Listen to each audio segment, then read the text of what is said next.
ശരിക്കും പറഞ്ഞാല് ലൈക്ക് ഇപ്പൊ ആദ്യം സംസാരിച്ചു തുടങ്ങിയത് അലിൻ ജോസ് തന്നെയായിരുന്നു ഇങ്ങനത്തെ ഒരു ഇത്. അപ്പൊ അതുകൊണ്ട് അങ്ങനെ സംസാരിച്ചോണ്ടാണ് ആള് തിരിച്ചിങ്ങനെ ഒരു വീഡിയോ ചെയ്തതെന്ന് തോന്നിയിട്ടുണ്ടോ? സംസാരിച്ചത് നമ്മൾക്കെതിരെ നാളെ രാത്രി 12 മണിക്ക് കെട്ടിത്തൂങ്ങിച്ചാകും, അലിൻ ജോസിന്റെ പേര് അതിലുണ്ടാവും എന്നൊക്കെ പറയുമ്പോൾ ഉള്ളിലൊരു ഭയമുണ്ടായിരുന്നു.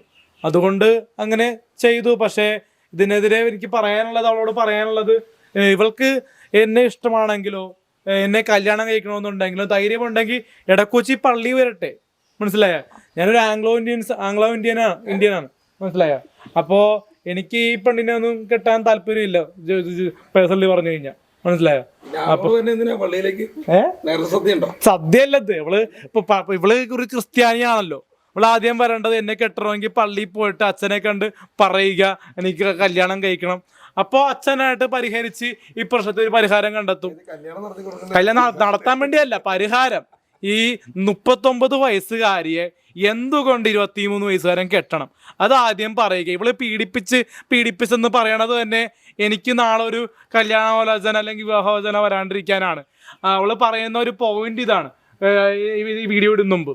കാരണം ഞാനല്ലാണ്ട് വേറൊരു പെണ്ണ് കുട്ടൻ്റെ കൂടെ ലൈൻ അടിക്കാൻ വരില്ല, പെണ്ണുങ്ങൾക്കൊന്നും അലിൻ ജോസിന് ഇഷ്ടമല്ല, കല്യാണമൊന്നും നടക്കില്ല എന്നൊക്കെ പറയുന്നുണ്ട്. അപ്പൊ അതിനോട് എനിക്ക് പറയാനുള്ളത്, ഞാനൊരു മാട്രിമണിയിൽ പോയിട്ട് അപ്ലൈ ചെയ്തിട്ടില്ല, ഞാനൊരു ബ്രോക്കറെ പോയി കണ്ട് എൻ്റെ ഫോട്ടോ കൊടുത്ത് കല്യാണ പരസ്യം ചെയ്തിട്ടില്ല, പത്രത്തിലിട്ടിട്ടില്ല എൻ്റെ ഫോട്ടോ. അപ്പോൾ അങ്ങനെയൊക്കെ ചെയ്തു കഴിഞ്ഞാൽ ചിലപ്പോൾ കോടാനുകോടി ലക്ഷക്കണക്കിന് ആരാധകരുള്ള എനിക്ക് പല പല ആലോചനകൾ വരും. മനസ്സിലായോ? ഇപ്പൊ എനിക്ക് ജോലിയുണ്ടോ ഇല്ലേ എന്നുള്ളത് വേറെ കാര്യമാണ്. ഇപ്പൊ ജോലി ഇല്ലെങ്കിലും ഇവളുടെ ജൂനിയർ ആർട്ടിസ്റ്റായിട്ട് അഭിനയിച്ച പൈസ കൊണ്ടും പിന്നെ ഇവൾക്ക് കാറ്ററിംഗ് എന്തോ വർക്കുന്നുണ്ടെന്ന് പറയും, ഫുഡിന്റെ. അപ്പൊ അതുകൊണ്ടും എന്നെ പോറ്റാന്നൊക്കെ പറയുന്നുണ്ട്. അതൊക്കെ തെറ്റല്ലേ? മനസ്സിലായ? ഇപ്പോ അങ്ങനെ നമ്മളോട് ബലം പിടിച്ച് കെട്ടാൻ പറ്റുന്നതാണോ? ഇപ്പോൾ ഞാൻ ചോദിക്കുന്നത്, സ്വന്തം അമ്മേനെ കയറി മകൻ കല്യാണം കഴിക്കുമോ? അത് പറഞ്ഞ പോലെയാണ് ഇവളെ. എൻ്റെ ഒരു ആൻറ്റിയുടെ എൻ്റെ ഒരു കസിൻ ആൻറ്റിക്ക് ഒരു 33 വയസ്സേ ഉള്ളു. ആ ആൻറ്റീനെ കയറി എനിക്ക് കല്യാണം കഴിക്കാൻ പറ്റുമോ? മനസ്സിലായോ? പുള്ളിയുടെ ഭർത്താവ് ഉപേക്ഷിച്ചാൽ പോലും കല്യാണം കഴിക്കുമോ? മനസ്സിലായോ? അതാണ് ഇവരോടും ചോദിക്കാനുള്ളത്. എൻ്റെക്കാളും 10-16 വയസ്സ് അല്ലെങ്കിൽ 10 വയസ്സ് മൂത്തുള്ള ഒരാളെ ഒരിക്കലും എനിക്ക് അക്സെപ്റ്റ് ചെയ്യാൻ പറ്റത്തില്ല. അവരുടെ നേച്ചറും അവരുടെ സ്വഭാവ രീതിയും ഒരിക്കലും ആപ്റ്റ് ആകാൻ പറ്റത്തില്ല. ഇത് നമ്മുടെ ആദ്യം സ്മാർട്ട് പിക്സ് വീഡിയോ വരാണ്ട് നീ ഈ റിയ എന്ന പെൺകുട്ടി ധൈര്യമുണ്ടെങ്കിൽ നമ്മുടെ വീട്ടിൽ വന്ന് ചർച്ച ചെയ്യട്ടെ. ഇവിടെ ആദ്യം പറഞ്ഞു ഡാഡിയുടെയും മമ്മിയുടെയും നമ്പർ തരാനാണ്. അപ്പോൾ അങ്ങനെ നമ്പർ കൊടുക്കാണ്ട് ഞാൻ എൻ്റെ അമ്മക്ക് ഇവളുടെ നമ്പർ കൊടുത്തിരുന്നു, ഫാദറിനും കൊടുത്തിരുന്നു. പക്ഷെ വിളിച്ചിട്ട് ഫോൺ എടുത്തില്ല. മനസ്സിലായോ? മീഡിയക്കാർ വിളിക്കുമ്പോൾ ഫോൺ എടുക്കുന്നുണ്ട്. പല മീഡിയയിൽ പല വൃത്തികെട്ട ലാംഗ്വേജിൽ അലിൻ ജോസിനെ പറ്റിയും ബ്രൈറ്റിനെ പറ്റിയും പറയുന്നുണ്ട്. പക്ഷേ ഇതിൽ ഏറ്റവും കൂടുതൽ ചിന്തിക്കേണ്ടത്, ഇപ്പം ബ്രൈറ്റിനെ ആദ്യം ഞാൻ വെള്ളം പൂശിയിരുന്നു, പക്ഷേ ഇപ്പം അവൻ എന്നെ ചതിക്കുകയാണ്. അലിൻ ജോസും റിയയും തമ്മിലുള്ള ഗെയിം പ്ലാനാണ്, വൈറലായി നിൽക്കാനുള്ള ഒരു കളിയാണ് ഇത്.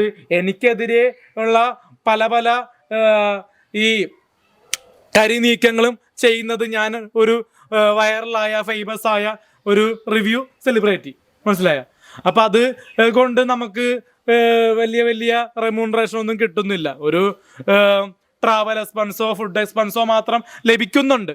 അതുകൊണ്ട് നമുക്ക് ഇതുകൊണ്ടൊരു പ്രയോജനം ഇല്ല. പക്ഷേ എങ്കിലും സെലിബ്രിറ്റി സ്റ്റാറ്റസ് ഉള്ളതുകൊണ്ട് അലിൻ ജോസിന് എതിരെ പറഞ്ഞു കഴിഞ്ഞാൽ, അലിൻ ജോസിന്റെ ഫാദർ ഗൾഫിലാണ്, മദർ ടീച്ചറാണ്, അലിൻ ജോസിന് സമ്പാദ്യമുണ്ട്. ഞാൻ പലരും ഇന്റർവ്യൂവിലും വെറുതെ പൊങ്ങച്ചത്തിന് വേണ്ടി കോടാനുകോടികളുടെ എൻ്റെ വീടൊക്കെ വിറ്റ് കഴിഞ്ഞാൽ കിട്ടുമെന്നൊക്കെ പറഞ്ഞിരുന്നു, നമ്മൾ വൈറലാക്കാൻ വേണ്ടി. അപ്പം അത് കേട്ടിട്ട് ഇവള് നമ്മളെ കരിവാരിത്തേക്കാൻ വേണ്ടിയാണെന്നറിയില്ല. അബാക് മീഡിയ വഴി ഇന്നലെ രാവിലെ ഒരു 9:30-10 മണിക്കുള്ളിൽ എൻ്റെ വീട്ടിൽ അബാക് മീഡിയ രോഹിത്തിൻ്റെ ടീം വരികയും ഇൻ്റർവ്യൂ ചെയ്യുകയും, ഞാനൊരു വെള്ള ഷർട്ട് ഇട്ടിട്ടാണ് ഇരുന്നത്.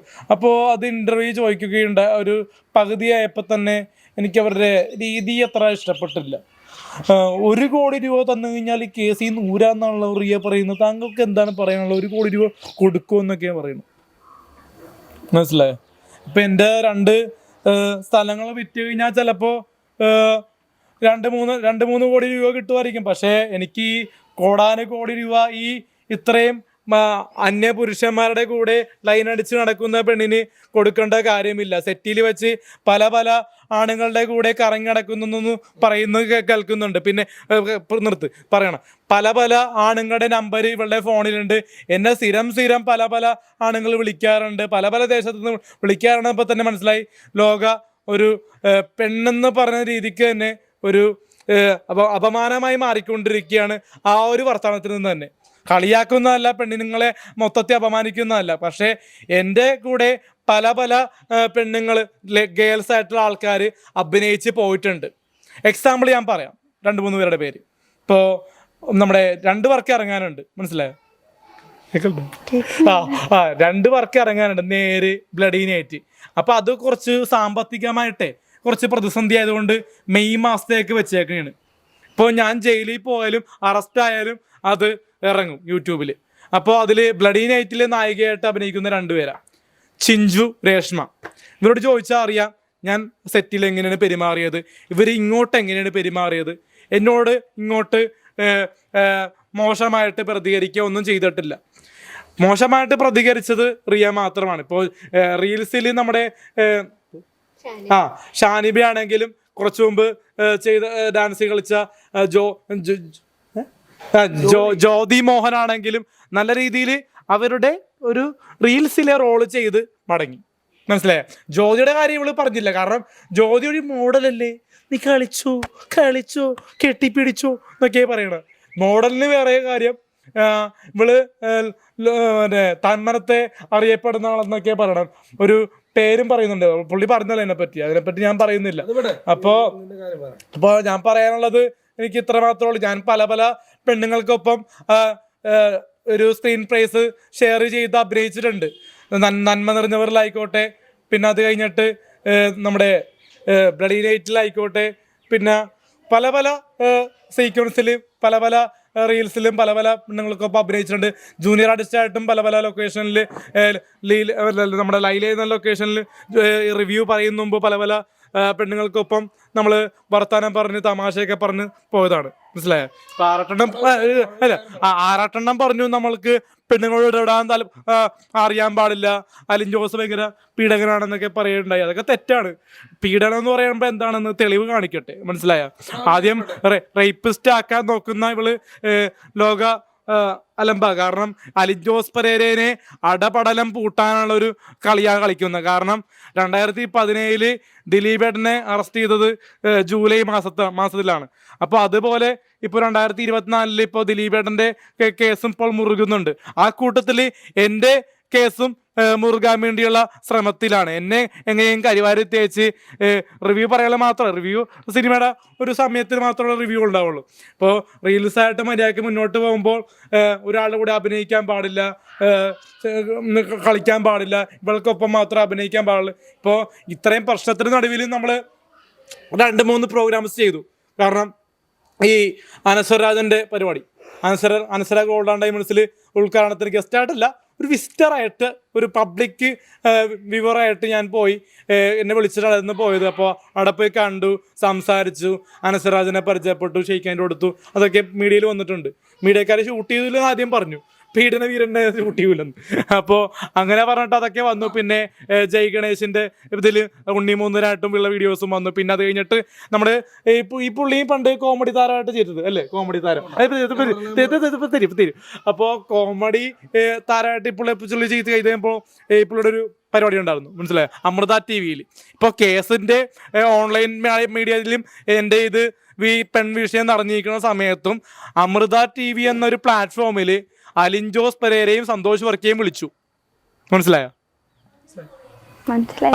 അപ്പോ എന്താ സംഭവിച്ചതെന്ന് വെച്ചാൽ സ്മാർട്ട് പിക്സ് മീഡിയ ഒരു ഫോട്ടോ ഇട്ടു, സന്തോഷ് വർക്കിക്കെതിരെ റിയ പ്രതികരിക്കുന്നു പീഡനത്തിന്. മനസ്സിലായോ? അങ്ങനത്തെ ഒരു വാർത്ത കിട്ടിയപ്പോൾ പുള്ളി ഓടിക്കളഞ്ഞു. പക്ഷെ ഞാൻ അങ്ങനെയല്ല. എനിക്ക് ലോകം മൊത്തം ഇടിഞ്ഞു വീണെന്ന് പറഞ്ഞാൽ നമുക്കൊരു പരിപാടി കമ്മിറ്റ്മെന്റ് ചെയ്തത് ഒരാഴ്ചക്ക് മുമ്പാണ്. കഴിഞ്ഞ ആഴ്ചയാണ് ആ പ്രോഗ്രാം ബുക്ക് ചെയ്തത്. അതിനുശേഷം ഈ ആഴ്ചയാണ് അത് ഷൂട്ട് ചെയ്തത്. അത് കറക്റ്റ് സമയത്ത് അതിൻ്റെ പെർഫോമൻസ് നടത്തി, സ്റ്റേജിൽ കയറി കോമഡി മാസ്റ്റേഴ്സിൽ അഭിനയിച്ചു. ഒരു സ്കിറ്റിൽ റിവ്യൂവർ എന്ന് പറഞ്ഞ കഥാപാത്രം ചെയ്തു, റിവ്യൂ രാജാവ് എന്ന് പറഞ്ഞ് എടപ്പള്ളി രാജ്യത്തെ രാജാവ് എന്ന് പറഞ്ഞ കഥാപാത്രം ചെയ്തു. അത് ഗംഭീരമാക്കി. കാരണം ഇവളുടെ പ്രശ്നങ്ങൾ ഇവൾക്ക് മാത്രമാണ്. ലോകത്തുള്ള ജനങ്ങൾക്ക് ഇവളുടെ പ്രശ്നങ്ങൾ നോക്കി നിൽക്കാൻ സമയമില്ല. കാരണം അത് ഇവളെ എന്നെ കരിവാരിത്തേക്കാൻ നോക്കണത് എനിക്ക് അവസരങ്ങൾ കിട്ടാണ്ടിരിക്കാൻ വേണ്ടി. പറഞ്ഞു ഇനി മൈക്ക് നമുക്ക് അഭിലാഷായിട്ട് കൊടുക്കാം.